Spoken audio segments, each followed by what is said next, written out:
Hello everybody, welcome back to Blast Away the Game Review. I'm your host, Dustin Murphy. Today we are going to be taking a look at the Hag. We're going to learn how to master her through her traps, through her ability to absolutely insult her team by laying traps on those who she's already prepared to sacrifice by hanging them, and even how to utilize her ability to do this, whether it's by captivating enemy teams by luring them in and preparing them for their own devastation, or if it's even through hide and seeking with using her traps. Now, the most powerful thing the Hag has is an ability that allows her to place traps and to teleport, just as I did there. So, sit back, relax, and let's see how we can hone in your skills to become one of the best Hag killers out in this game. Now, to begin, the Hag is one of the most powerful characters in the game, in my opinion. Her ability to blend in to the trees, to the rocks, to place her traps, to teleport to them, makes her one of the most extremely deadly and lethal killers within the game. Now, because of this, she's also one of the hardest to control, because all it takes is one long trap and you can't get to what you're trying to get to quickly. Now, because the game is average between 5 to 15 minutes per match, the one thing you're going to want to learn how to do is to utilize her to the best, even if it means hunting down your prey and letting them run and setting traps to come back and injure them later. Now, the game itself is pretty straightforward. The Hag is one of those characters who doesn't just utilize her ability to hunt down her prey point blank like I just did. Her ability to set an ambush makes her one of the most lethal of all the characters within the game. As you can see, her ability to set traps near her targets so that she can teleport to them utilizes an ambush tactic, whether it's in a basement of each map or if it's even blocking off a stairwell to a survivor who has already been downed. Now, one of the most important things with her is you don't have to stay to protect your target. Yes, it helps because they can escape from the hooks, but at the same time, because of her ability to teleport to her traps, she is best utilized by wandering the map in order to take out enemy targets. Doing this also makes her one of the most prone to be evaded, especially because she is somewhat slower than the others from the general feel of how she plays out. Now, one thing you can do to speed her up is one thing I did, which is equip perks and upgrades that allow her to become more mobile, that allow her to become a highly lethal hunter. Now, this is not saying that she is going to be the best hunter for you, because every one of these killers plays differently. Now, one thing you are going to notice that can be devastatingly painful and beyond annoying is that survivors will disconnect, especially when it comes to playing the Hag, because she's just that quick and that lethal. Now, as you can see here, I'm just chasing my opponent, and that's because I do have traps everywhere. I have these traps set up so that I can easily get back from point A to point B. Right now, I only have approximately 2 down, but even those 2 give me an advantage once I get my survivors that I'm hunting for the game put on a hang or a hook. While you can see that the gameplay is very straightforward, the most important thing is the fact that she makes people the most vulnerable, again, when you set her traps around people who you put on hooks.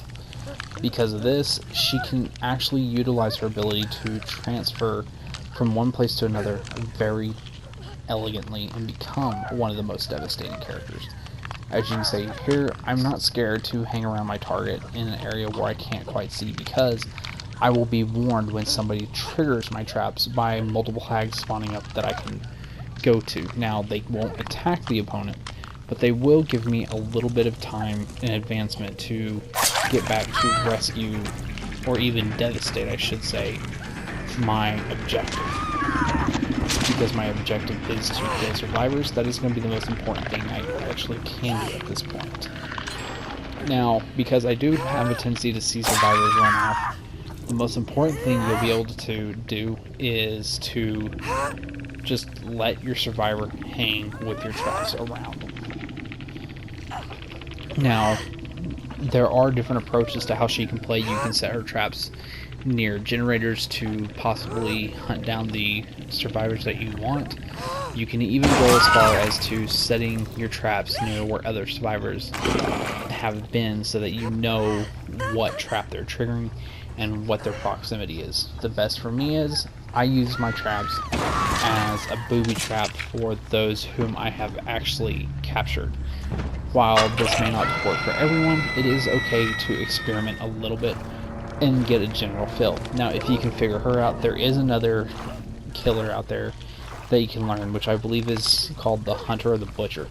He uses the same thing, except for his are bear traps, and he cannot teleport because his bear traps actually snare the survivors that you're trying to take out. Now, while this does sound a little irritating, it can be, especially since you have two characters that are very similar to one another. Now, if you are playing the Hag and you are having troubles getting to your traps from point A to point B, definitely take a look at your perks, because there are perks that can actually be more harmful than good for the Hag that decrease her ability to teleport from one point to another, and they even make it so it takes longer for her to set her traps down, which means while you're setting them, a survivor could very well get away from you. I hope this tutorial helps. Enjoy the few minutes of gameplay that you're going to see with the Hag without Barry, and I hope you guys tune in again and enjoy Dead by Daylight.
Now, because that match is over, I do want to go back for a second and talk about perks and the Blood Web. Now, the Blood Web is where you get your unlocks for each character, and as you can see here for the Hag, I've got her moderately leveled up through level 5. Now, one thing we do need to discuss is what perks do what. As you can see here, there are certain perks that allow her to transport to a trap that she's placed even quicker and even apply them down quicker. Now, like this one, it actually reduces the effective Phantasm trap range, meaning they have to be closer to it for it to trip. But also, there's ones like Half Eggshell that make it so it increases the duration, but also you can't teleport to it as far. Same with Dragonfly Wings, which slightly increases the setting time, but we're fine with that one because it can stack with Rope Necklet, which adds into how quickly they can be placed as well as the duration. Now, there are some offerings that you can do which will change what map you go to, where, and how. Because of this, it is important to note that these are only good for one match. So you will lose your perks, you will lose your trap bonuses after every match, so it is advisable to be careful where you spend your blood reward after each match, because you do want to obtain your add-ons as well as your feats in order to make your character even more powerful so that you do have an edge against other players. Now, as you can see here, I'm actually not scared to upgrade, grab a few things. Now, I do not have some of her teachable perks, which we will go into at a later date to kind of give a feel of what one's best for her, what one's more suitable. but we will be doing that for all of the killers because we actually have not had a chance to really sit down and spend dozens of hours to unlock everything for each character, because there are some that you unlock for the survivors, there's some you will be unlocking for the killers, there's even ones that will just kind of make you go, I don't want to spend this much on those. But because that is all the time we have today, I want to thank all of you for tuning in. I really do hope this tutorial for the Hag from Dead by Daylight helps you out. If you have any questions, please let us know in our comments, hit us up on our website through the contact us, or even hit us up on one of our social media platforms. We love your feedback and we would love to be able to help you enjoy your game. Again, I'm Dustin with Blast Away the Game Review. Thank you for tuning in.